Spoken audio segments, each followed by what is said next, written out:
পেটুক সাহেব চ্যানেলের সবচেয়ে আলোচিত বা সমালোচিত ভিডিও যেটাই বলেন সেটা হচ্ছে ঢাকার সেরা সকালের নেহারি শিরোনামের ভিডিওটা। আর ওই ভিডিওটা ছিল লালবাগের সিদ্দিক ভাইয়ের নেহারির ভিডিও। ওই ভিডিওতে আমাদের পেজে পাবলিশ হয় 28শে আগস্ট 2024-এ এবং এরপরই ভিডিওটা ভাইরাল হয় এবং এখন পর্যন্ত পেটুক সাহেবের ফেসবুক পেজ থেকে 36 লাখ ভিউ হয়েছে ওই ভিডিওটা। ওই ভিডিওতে সবচেয়ে বেশি কমেন্ট পেয়েছিলাম সিদ্দিক ভাইয়ের সকালের নেহারির চেয়ে সন্ধ্যার হালিম নাকি অনেক বেশি মজা। মা শাহী হালিম নামের ওই দোকান থেকে হালিম বিক্রি করেই সিদ্দিক ভাইয়ের বিজনেস স্টার্ট হয়। অনেক পরে এসে এখানে সকালে নেহারি বিক্রি শুরু করেন। যাই হোক, আজকে প্রায় 5 মাস পর আবার মা শাহী হালিম দোকানে আসলাম অনেকের রিকমেন্ডেড হালিম খেয়ে দেখার জন্য। এই যে এটাই হচ্ছে মা শাহী হালিমের দোকান, সুবল দাস রোড, চৌধুরী বাজার মোড়, লালবাগের এই দোকানটার অবস্থান। এখানে এক নামে সবাই মা শাহী হালিম নামেই দোকানটা চিনে। আপনারা গুগল ম্যাপের হেল্প নিয়েও এখানে আসতে পারবেন। ভিতরে মোটামুটি কাস্টমারের ভিড় ছিল। আমরা সন্ধ্যার সময় গিয়েছিলাম ওখানে। এখানে প্রতিদিন বিকাল থেকে গরুর নল্লি দিয়ে হালিম, গরুর মাংসের হালিম,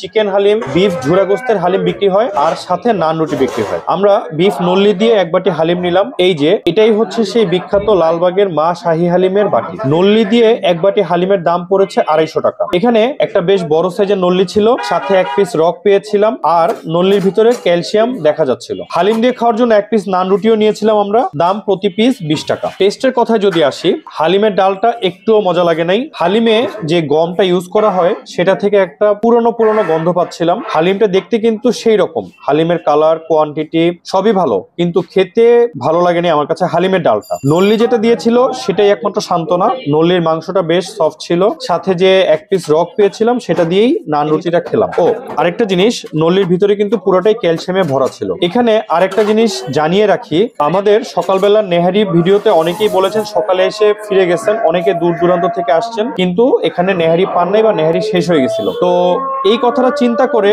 সিদ্দিক ভাই এই ঠিক রাস্তার উল্টা দিকে একটা নতুন দোকান নিয়েছে রিসেন্টলি, খুব বেশি দিন হয় নাই, যেখানে সন্ধ্যার সময়ও সিদ্দিক ভাইয়ের নেহারিটা খেতে পারবেন। তো এই ছিল সিদ্দিক ভাইয়ের হালিম সমাচার। আজকের মতো এখানেই বিদায় নিচ্ছি মা হালিম থেকে। খোদা হাফেজ, ভালো থাকবেন সবাই, দেখা হবে পরবর্তী ভিডিওতে।